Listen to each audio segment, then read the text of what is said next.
Hello and welcome everyone.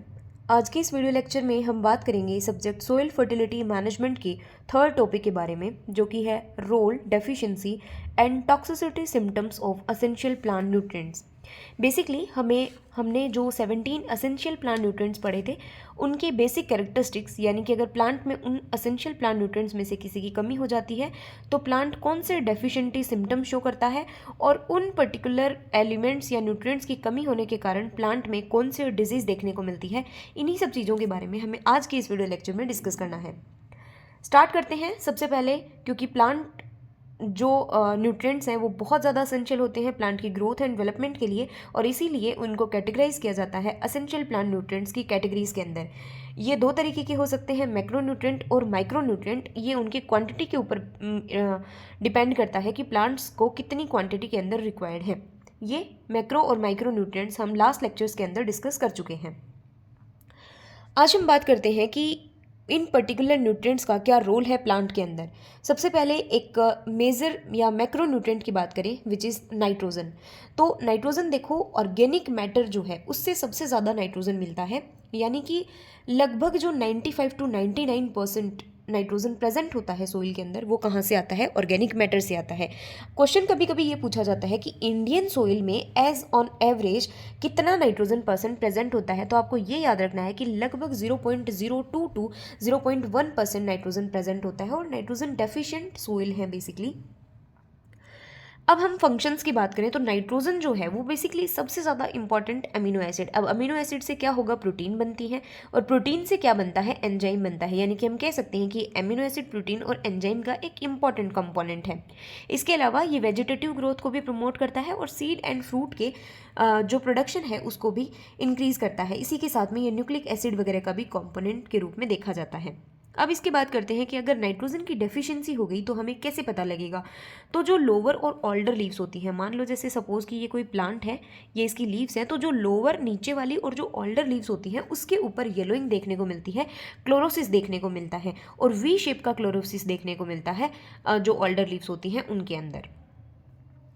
अब हम बात करते हैं इसका टॉक्सिसिटी सिम्टम्स की। तो जैसे फ्लावरिंग में डिले हो जाएगी, पेस्ट और डिजीज़ के लिए ससेप्टिबिलिटी बढ़ जाएगी। क्योंकि ध्यान रहे, अगर आपसे कोई भी पर्टिकुलर डिजीज़ का क्वेश्चन पूछा जाता है तो आपके ने कुछ एग्जाम्स के अंदर देखा होगा कि आपके ऑप्शंस भी कुछ इस तरीके से होते हैं, जैसे नाइट्रोजन की कमी, नाइट्रोजन की अधिकता या नाइट्रोजन की टॉक्सिसिटी, है ना। तो दोनों चीज़ें अलग अलग बात होती है। टॉक्सिसिटी का मतलब हो गया कि उसकी अधिकता के कारण या उसकी टॉक्सिसिटी के कारण जो पर्टिकुलर डिजीज़ कोज हो रही हो। अब हम इसमें एग्जाम्पल्स की बात करें, आपको हर एक न्यूट्रिएंट के एग्जाम्पल ध्यान रखने हैं कि उसकी कमी से कौन सी डिजीज़ होने वाली है। सबसे ज़्यादा जो चांसेस होते हैं क्वेश्चंस पूछने के वो यहाँ से ही होते हैं। सबसे important disease that is buttoning of cauliflower और स्टारवेशन डिजीज़ जो होती है वो नाइट्रोजन की डेफिशिएंसी से देखने को मिलती है। तो आपको ये दो जो डिजीज़ेज़ हैं वो ध्यान में रखनी है। नेक्स्ट हम एसेंशियल न्यूट्रिएंट की बात करते हैं, विच इज़ फॉस्फोरस, जो कि बहुत ज़्यादा पर्टिकुलरली चाहिए होता है, और ये जो अर्थ क्रस्ट है उसमें काफ़ी मात्रा में प्रेजेंट होता है। और जो मेजर सोर्स होता है जिससे कि फॉस्फोरस सबसे ज़्यादा मिलता है वो है एपेटाइट मिनरल। क्योंकि पर्टिकुलर जो आपको पता है कि मिनरल्स वगैरह कहाँ से आती हैं, तो रॉक्स जो चट्टानें होती हैं वहाँ से मिनरल्स वगैरह आती हैं। तो जो एपेटाइट होता है वो फॉस्फोरस का मेजर सोर्स होता है। और ये फॉस्फोरस आपने नाम सुना होगा, विच इज़ ATP, जिसे हम एडिनोसिन ट्राईफॉस्फेट कहते हैं। इसके अलावा कुछ नहीं है, ये एनर्जी करेंसी के रूप में हम जानते हैं। तो एडिनोसिन ट्राईफॉस्फेट, यहाँ फॉस्फोरस ग्रुप की बात हो रही है, तो इसीलिए हम कहते हैं कि जो फॉस्फोरस है वो एनर्जी ट्रांसफ़र करने के लिए एसेंशियल होता है, और एनर्जी करेंसी के रूप में ये काम करता है। हम कह सकते हैं कि ये न्यूक्लिक एसिड जो कि DNA और RNA होता है, इसके स्ट्रक्चरल कंपोनेंट के रूप में भी काम में आता है। सेल फॉर्मेशन के लिए, रूट डेवलपमेंट के लिए जो है फॉस्फोरस काफ़ी इंपॉर्टेंट रहता है। तो रूट डेवलपमेंट के पर्टिकुलर डेवलपमेंट के लिए काफ़ी इंपॉर्टेंट है। इसके अलावा इसके डेफिशिएंसी सिम्टम्स की बात की जाए तो फॉस्फोरस जो है उसको की ऑफ लाइफ के नाम से जाना जाता है। फॉस्फोरस को बेसिकली, क्योंकि बिना फॉस्फोरस की प्रेजेंस के जो प्लांट है वो अपनी लाइफ साइकिल कंप्लीट नहीं कर पाता। इसके डेफिशिएंसी सिम्टम्स नाइट्रोजन की तरह ऑल्डर और लोअर लीव्स के ऊपर देखने को मिलते हैं, और ब्रॉन्जिंग हो जाती है ओल्डर लीव्स के ऊपर, यानी कि प्री मैच्योर राइपनिंग देखने को मिलती है लीव्स की। इसके अलावा बाद में पर्पल कलर का जो डिस्कलरेशन है वो हो जाता है, क्योंकि एंथोसाइनिन का अक्यूमुलेशन हो जाता है। इसके डिसऑर्डर की बात करें तो सिक्कल लीफ जो डिजीज़ है वो फॉस्फोरस की कमी के कारण होती है। नेक्स्ट हम इम्पॉर्टेंट न्यूट्रिएंट की बात करें विच इज़ पोटेशियम। देखो एनपीके जो प्राइमरी न्यूट्रिएंट के रूप में जाने जाते हैं और कैल्शियम मैग्नीशियम सल्फर जो है वो सेकेंडरी न्यूट्रिएंट के नाम से जाने जाते हैं। तो एटलीस्ट आपको एनपीके के बारे में हर एक बात पता होनी चाहिए। तो हम बात करते हैं पोटेशियम की। पोटेशियम के जो मेजर सोर्सेज होते हैं वो जैसे बायोटाइट वगैरह, फेल्ड्सपार वगैरह जो है पोटेशियम के सोर्सेज हैं। इसका जो सबसे इम्पोर्टेंट काम है पोटेशियम का वो है स्टोमेटा का रेगुलेशन, यानी कि क्लोजिंग एंड ओपनिंग में हेल्प करता है स्टोमेटा की। पूछा जाता है क्वेश्चन कि स्टोमेटा के रेगुलेशन में कौन सा जो न्यूट्रिएंट है वो एसेंशियल होता है। इसके अलावा दो और बातें इसके बारे में, एक तो ये ड्रोट रेजिस्टेंस के लिए रेस्पॉन्सिबल होता है, एक डिजीज टॉलरेंस के लिए, यानी कि डिजीज और ड्रोट दोनों के अगेंस्ट रेजिस्टेंस कौन प्रोवाइड कराता है, तो वो पोटेशियम प्रोवाइड कराता है। इसी के साथ में ओस्मोटिक रेगुलेशन होगा, आयनिक रेगुलेशन हो गया, और टर्गर प्रेशर को मेंटेन करने का काम हो गया। ये सारी चीज़ें फोर्स जो पोटेशियम है उससे संबंधित होती हैं। एक यहाँ पर टर्म आती है which is luxury consumption. Question पूछा जाता है कि लग्जरी कंजप्शन कौन से न्यूट्रिएंट से रिलेटेड है, तो ये कौन से न्यूट्रिएंट से रिलेटेड है, पोटेशियम से। लग्जरी कंजप्शन का क्या मतलब होता है कि एक पर्टिकुलर प्लांट जो है वो एक्सेस अमाउंट के अंदर पोटेशियम को गेन कर रहा है, सोइल से लेते जा रहा है, लेकिन उसकी अमाउंट, जैसे मान लो कि फॉस्फोरस की जो पोटेशियम है उसकी अमाउंट तो बढ़ रही है प्लांट के अंदर, लेकिन उसकी इल्ड के ऊपर कोई भी प्रभाव नहीं पड़ रहा है, वो उतनी की उतनी इल्ड है। तो इल्ड पे जब कोई इम्पैक्ट नहीं पड़ रहा है तो फिर प्लांट क्यों ही उसको अपटेक कर रहा है, क्योंकि वो तो फिर सोइल में उसकी कमी को इंडिकेट या इंड्यूस करेगा, राइट। तो पूछा जाता है कि लग्जरी कंजप्शन क्या होता है, तो एक्सेस पोटेशियम का एब्जॉर्प्शन करना प्लांट के द्वारा, जबकि इल्ड में कोई इंक्रीमेंट देखने को नहीं मिलता। और लग्जरी कंजप्शन किससे संबंधित है, पोटेशियम से संबंधित है। इसी के साथ यहाँ पर एक टर्म और आपको समझ लेनी चाहिए विच इज़ हिडन हंगर, जिसमें कि जो इल्ड रिडक्शन है वो देखने को मिलता है, क्योंकि किसी पर्टिकुलर जो न्यूट्रिएंट है उसकी कमी रहती है लेकिन कोई डेफिशिएंसी सिम्टम उसके शो नहीं होते हैं, उस प्रोसेस को बोलते हैं हिडन हंगर। और बेसिकली जो पोटेशियम होता है उसे क्वालिटी न्यूट्रिएंट के रूप में जाना जाता है। इसके डेफिशिएंसी सिम्टम्स की बात करें तो जैसे जो मार्जिन्स होती हैं उसमें स्कॉर्चिंग एंड बर्निंग देखने को मिलती है, मार्जिनल क्लोरोसिस देखने को मिलता है। इसके अलावा ओल्डर और जो लोअर लीव्स हैं उनके ऊपर डेफिशिएंसी सिम्टम्स जो है वो देखने को मिलता है। नेक्स्ट हम बात करते हैं कैल्शियम की। कैल्शियम देखो मेजर सोर्स जो कैल्शियम का होता है वो या तो कैल्साइट होता है या तो डोलोमाइट होता है। ये सेल वॉल का कैल्शियम का जो इंपॉर्टेंट फंक्शन है वो क्या है, एक है विच इज़ सेल वॉल का कंपोनेंट है कैल्शियम पैक्टेट, यानी कि कैल्शियम पैक्टेट में जो कैल्शियम है वो पाया जाता है और ये सेल वॉल की फॉर्मेशन में मदद करता है। इसके अलावा सेल के डिवीज़न के लिए, सेल की इलोंगेशन के लिए और मेरिस्टेमेटिक एक्टिविटीज़ जो होती हैं टिश्यूज़ की, उनके लिए कैल्शियम जो है वो काफ़ी रिक्वायर्ड है। डेफिशिएंसी सिम्टम्स जो हैं वो ध्यान रहे, अभी तक हम पढ़ रहे थे जो एनपीके की हमने पढ़ी थी लोअर लीव्स के ऊपर, लेकिन कैल्शियम जो है वो यंग लीव्स के ऊपर, उसकी पर्टिकुलरली जो न्यू लीव्स हैं उसके ऊपर उसके डेफिशिएंसी सिम्टम्स देखने को मिलेंगे। क्यों देखने को मिलेंगे, क्योंकि ये इमोबाइल होता है। आपसे क्वेश्चन पूछा जाता है कि कौन से ऐसे दो न्यूट्रिएंट्स हैं जो कि इमोबाइल होते हैं प्लांट के अंदर, तो कैल्शियम और बोरोन जो है वो, ध्यान रहे हम प्लांट की बात कर रहे हैं, सोइल की नहीं। तो प्लांट के अंदर कैल्शियम और बोरोन जो है वो इमोबाइल फॉर्म में प्रेजेंट रहते हैं, ठीक है। तो इसीलिए इसके डेफिशिएंसी सिम्टम्स जो है वो यंग लीव्स के ऊपर सबसे ज़्यादा दिखाई देते हैं।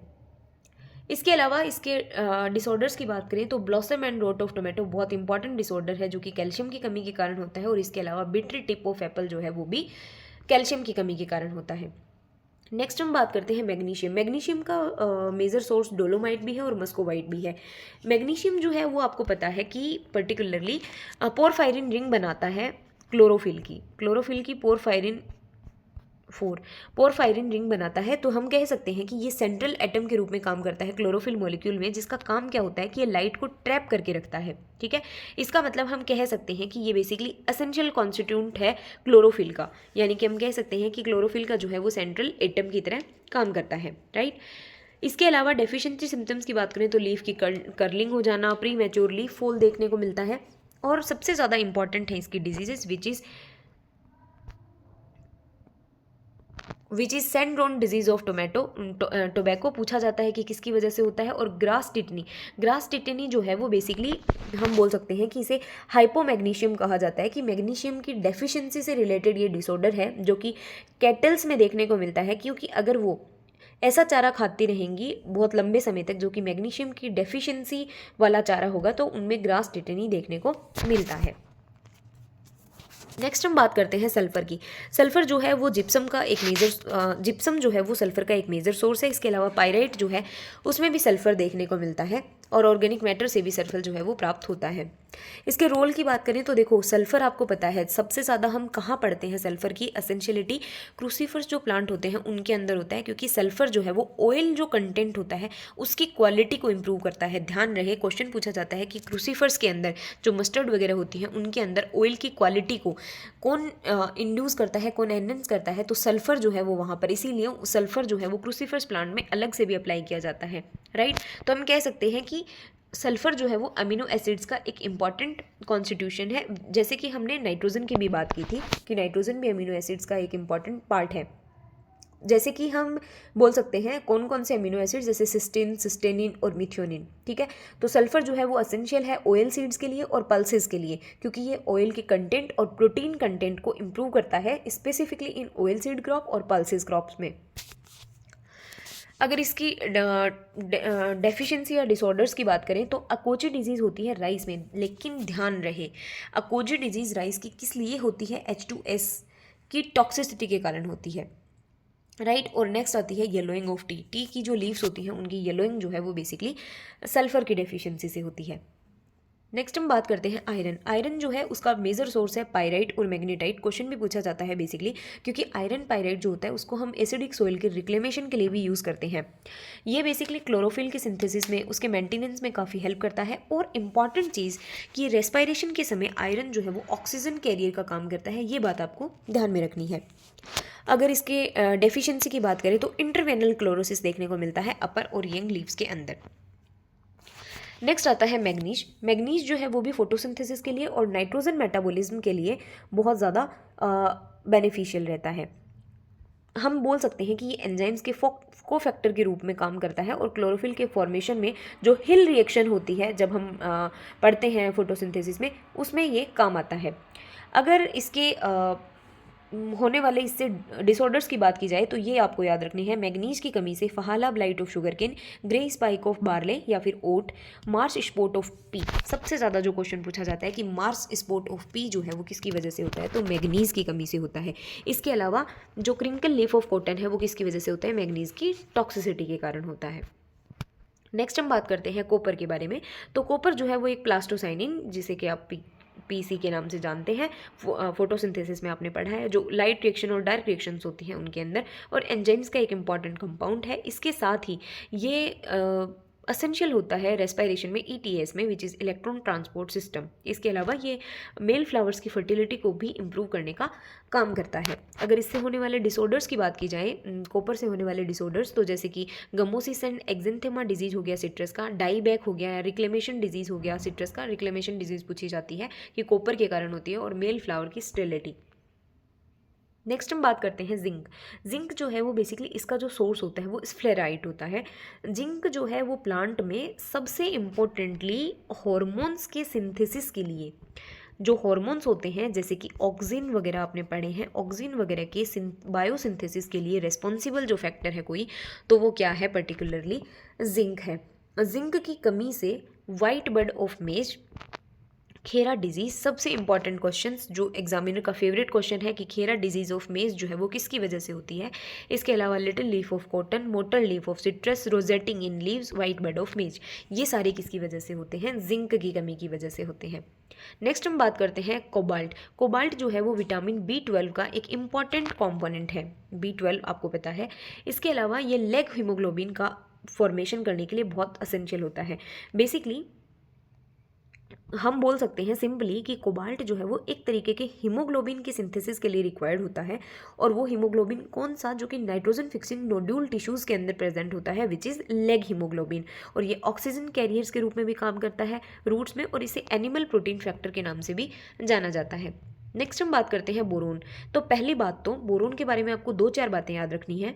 सबसे इम्पॉर्टेंटली तो है कि बोरोन जो है वो शुगर के ट्रांसलोकेशन में हेल्प करता है, और ये क्वेश्चन शुगर केन में सबसे ज़्यादा पूछा जाता है कि शुगर के ट्रांसलोकेशन में कौन सा पर्टिकुलर जो न्यूट्रिएंट है वो हेल्पफुल है। दूसरी चीज़ कि बोरोन जो है, जितने भी सारे न्यूट्रिएंट्स हैं उनमें बोरोन जो है वो नॉन मेटेलिक है। जितने भी तरीके के माइक्रो न्यूट्रिएंट्स हैं उनमें से बोरोन जो है वो ओनली है जो कि नॉन मेटेलिक है। इसके अलावा ये जो गार्ड सेल्स होती हैं जहाँ पर स्टोमेटा की ओपनिंग क्लोजिंग का काम हो रहा होता है, आपको पता है कि वहाँ पे पोटेशियम काम आता है। पोटेशियम क्या करता है, रेगुलेट करता है स्टोमेटा की एक्टिविटी को। वहीं पर ये बोरोन जो है ये पोटेशियम के ट्रांसपोर्टेशन को फैसिलिएट करता है, ईजी बनाता है, राइट। इसके अलावा 3 चीज़ें आप याद रखेंगे। पोलन ट्यूब की ग्रोथ, बेसिकली क्वेश्चन पूछा जाता है कि पोलन जर्मिनेशन के लिए और इसके अलावा पोलन ट्यूब की ग्रोथ के लिए कौन सा न्यूट्रिएंट रिक्वायर्ड होता है, तो बोरोन रिक्वायर्ड होता है। ये बोरोन जो है ये नॉन मेटेलिक एलिमेंट है माइक्रो न्यूट्रिएंट्स के अंदर, और ये गार्ड सेल्स के अंदर पोटेशियम जो है उसके ट्रांसपोर्टेशन को फैसिलिटेट करता है।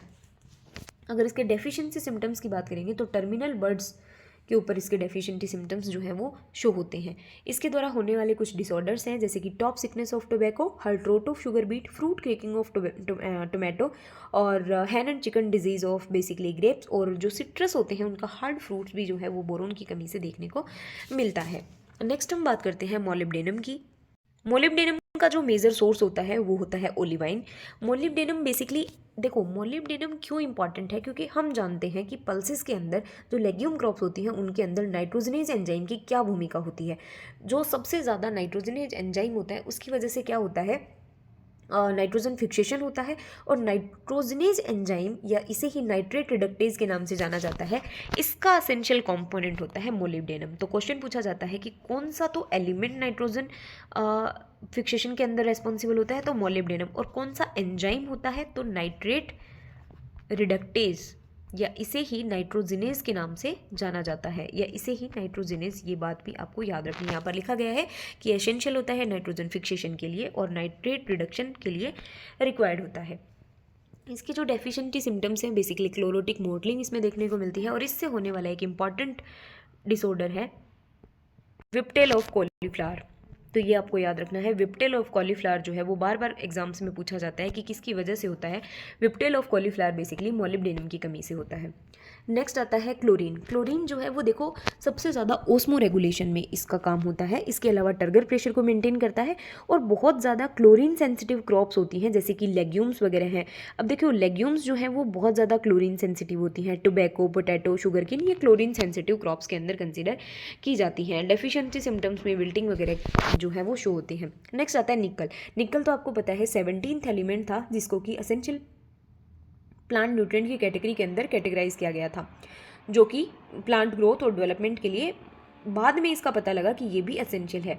ये बेसिकली एंजाइम्स जैसे कि यूरिएज वगैरह का इंपॉर्टेंट कॉन्स्टिट्यूएंट है, और नाइट्रोजन मेटाबॉलिज्म वगैरह में इंपॉर्टेंस रखता है, और राइजोबियम के लिए भी ये काफ़ी एसेंशियल होता है। इसके अलावा देखो बेनिफिशियल न्यूट्रिएंट्स की बात करें तो हमने cobalt, sodium, silicon and vanadium जो है पर्टिकुलरली उसके बारे में हमने पढ़ा था। यहाँ पर बेसिकली आपको कंफ्यूज नहीं होना है कोबाल्ट के बारे में, विच इज़ इसलिए पढ़ा गया क्योंकि ये जो है ये बेसिकली विटामिन B12 का, आप इसको अलग से भी पढ़ सकते हैं यहाँ वाले कोबाल्ट को, क्योंकि हम कोबाल्ट को एज ए बेनिफिशियल न्यूट्रिएंट जो है वो कंसीडर करते हैं। ठीक है, तो जो कोबाल्ट है वो बेसिकली उसका हमने 4 बेनिफिशियल न्यूट्रिएंट्स पढ़े थे लास्ट लेक्चर में, which is cobalt, sodium, silicon और वेनेडियम। कोबाल्ट का मेन काम इसीलिए क्योंकि विटामिन B12 आपको भी पता है बहुत ज़्यादा रिक्वायर्ड है, तो विटामिन B12 के कंपोनेंट के रूप में जो है वो कोबाल्ट बहुत एसेंशियल होता है।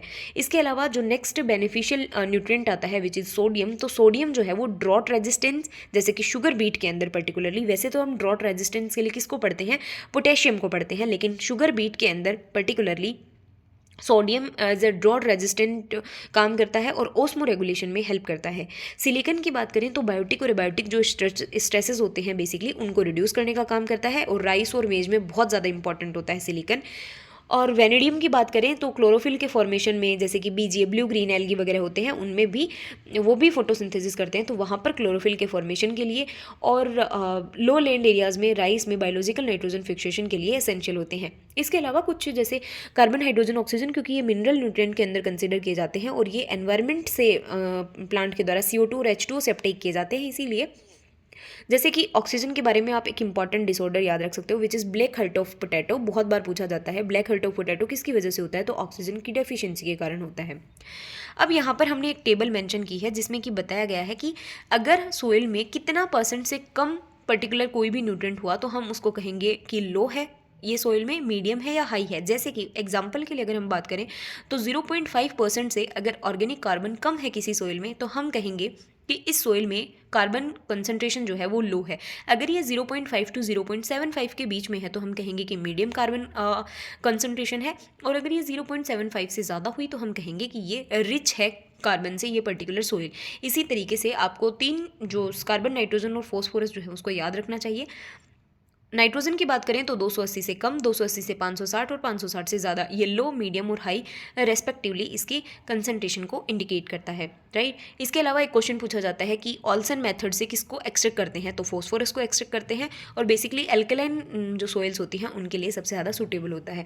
तो आज के इस वीडियो लेक्चर में हमने जाना कंप्लीटली कि जितने भी मिनरल न्यूट्रिएंट्स हैं उनके क्या क्या डेफिशिएंसी सिम्टम्स हैं। सबसे पहले तो आपसे जो क्वेश्चन पूछा जाता है वो या तो ये पूछा जाएगा कि वहाँ लॉन्ग क्वेश्चन पूछा जाएगा कि समराइज कर दीजिए सारे ही तरीके के न्यूट्रिएंट्स को। और ध्यान रहे हमने वहाँ कोबाल्ट पढ़ा था, बट कोबाल्ट को एज ए बेनिफिशियल न्यूट्रिएंट हम पढ़ते हैं, वो तो बस विटामिन बी भरा का एक इंपॉर्टेंट कंपोनेंट था, तो आपको ध्यान रखने के पॉइंट ऑफ व्यू से हमने वहाँ पर मेंशन कर दिया था। बाकी कोबाल्ट, सोडियम, सिलिकॉन और वेनेडियम को आपको बेनिफिशियल न्यूट्रिएंट के रूप में याद रखने हैं, राइट।